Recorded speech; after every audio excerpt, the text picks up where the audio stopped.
लेकिन बिस्मिल्लाहिर्रहमानिर्रहीम, इस्लाम में अल्लाह पाक ने इंसान को 4 शादियों की इजाज़त दी है कि एक आदमी 4 शादियां कर सकता है। कुरान करीम का ये हुक्म है।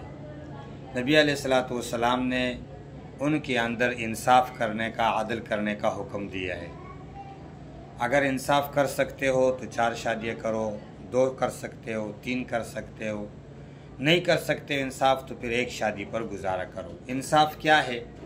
इंसाफ ये है कि उनके खाने पीने, रिहाइश और उनके साथ जो दुनियावी मामलात हैं उनके अंदर बराबर बराबर रहना। दिली ताल्लुक़ इसमें मुराद नहीं है।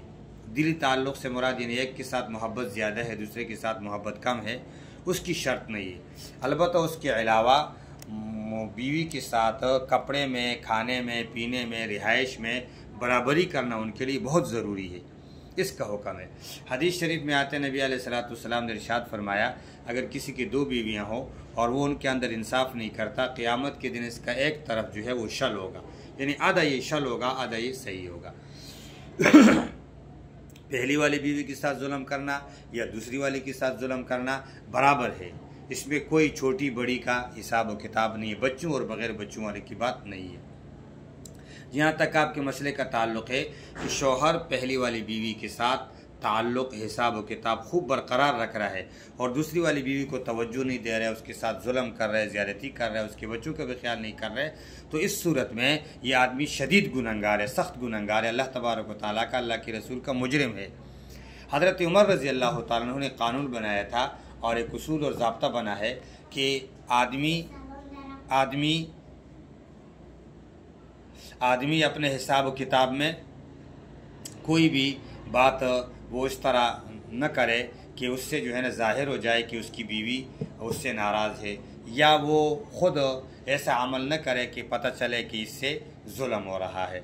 जुल्म की बुनियाद ये ख़ुद न डाले। तो हुज़ूर पाक सल्लल्लाहु अलैहि वसल्लम की अहादीस की रोशनी में 4 रातों की तकसीम की गई है। अगर किसी की 2 बीवियाँ हैं तो वो दिन के अंदर दो दिन जो है एक के पास रहे, 2 दिन दूसरे के पास रहे। नहीं रहता, वो एक दिन एक के पास रहता है, एक दिन दूसरे के पास रहता है, 2 दिन का वक्फ़ा करता है। ये शरअन उसको इख्तियार है, उसको इजाज़त है। लेकिन अगर इसके बावजूद भी ये बंदा ख़र्चा नहीं दे रहे, जुल्म कर रहे, ज़्यादती कर रहे, नाजायज़ कर रहे बीवी के साथ, तो शरीयत ने ये हुक्म दिया है कि यह औरत जरगा बिठाए, खुला करे, उसके अलावा दीगर कोई ऐसी सूरत बनाए कि उसके अंदर ये औरत इस आदमी से अपने आप को खलास कर ले, या अदालत में जाए या दुनियावी रिवाज के मुताबिक अपने अजीज़ अक़रबा लोगों को बिठाए। बात बनने की हो तो बनाए, नहीं बनने की हो तो ये अपने ताल्लुकात को ख़त्म करके अपने उस सिलसिले को ख़त्म कर ले। ये सूरत है। इसके लिए आप घर के बड़ों को भी इस्तेमाल किया जा सकता है, महल्ले वालों को भी लाया जा सकता है, अदालत को भी लाया जा सकता है, मौलवी को भी बताया जा सकता है, थाने और कोर्ट में भी जाया जा सकता है, जहाँ से मियाँ बीवी को बिठाकर उनके दोनों की नालगी को ख़त्म किया जाए। पहली सूरत है ख़त्म करना नालगी, उसके बाद दूसरी सूरत है उनकी तलाक़ या खुला की बात करना। तो जैसे उनका फ़ैसला होता है करना चाहिए। लेकिन इसी तरह लटकाए रखना, बीवी हैं, उसके साथ बच्चे हैं और उसके साथ जुल्म करना, उसको टाइम न देना, उसकी तरफ तवज्जो न करना, पहले बीवी के साथ ताल्लुकात बरकरार रखना, ये बहुत गलत और नाजायज़ है। इससे इज्तिनाब करना चाहिए। हदीस में क़यामत के दिन आधा ये शल होगा। अल्लाह पाक बचने की तौफ़ीक़ अता फरमाए।